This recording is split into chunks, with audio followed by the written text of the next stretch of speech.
আসসালামু আলাইকুম সবাইকে। বিএনপি থেকে আরো ২২ জন নেতা বহিষ্কার হইছে। আপনার যেটা হচ্ছে আজকে মঙ্গলবার দিন। তো ২২ জন নেতার আপনার বহিষ্কার বলতে আপনার বিএনপি দল থেকে বহিষ্কার করা হইছে। এবং ভালো, ভালো দেখলাম যে আপনার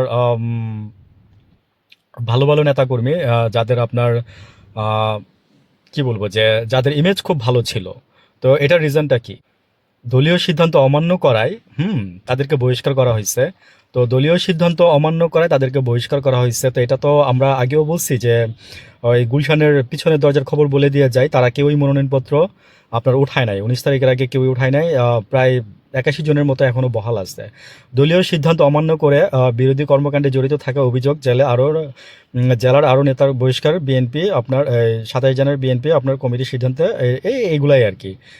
খায়রুল হক মানে যুগ্ম আহ্বায়ক মানে অনেকের নাম আছে এখানে। আমি বললাম না যে ভালো ভালো আপনার পদে তারা ছিল আর কি এতদিন পর্যন্ত।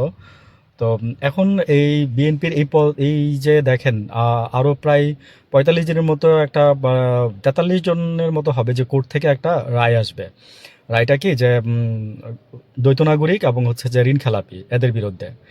উম, আমি হাসিনার আমলের একটা ঘটনা বলি, সেটা হচ্ছে যে শাম্মী কায়সার না কে যেন একজন, উনি তো আমার নামটা ভুল হইতে পারে, উনি বলছিল যে এরকম ঋণ খেলাপির কারণে হাসিনা স্বয়ং বিচারপতিকে রিকোয়েস্ট করে বলছিল যে এটা এবার দিয়ে দেন, এই সম্ভবত এটা 18 নির্বাচনে হবে মেবি, তো দিয়ে দেন, এটা পরে মানে আমরা দেখবো বা পরে এটার ব্যবস্থা নিব। তো ওই বিচারক কিন্তু আসলে মানে এটা পরে মানে ওনার কথাটা মেনে নেয় নাই। মানে ওই মহিলাকে আপনার মনোনয়ন প্রত্যাখ্যান করা হয়েছে কোর্ট থেকেই, আপনার এটাকে বাতিল করে দেওয়া হয়েছে।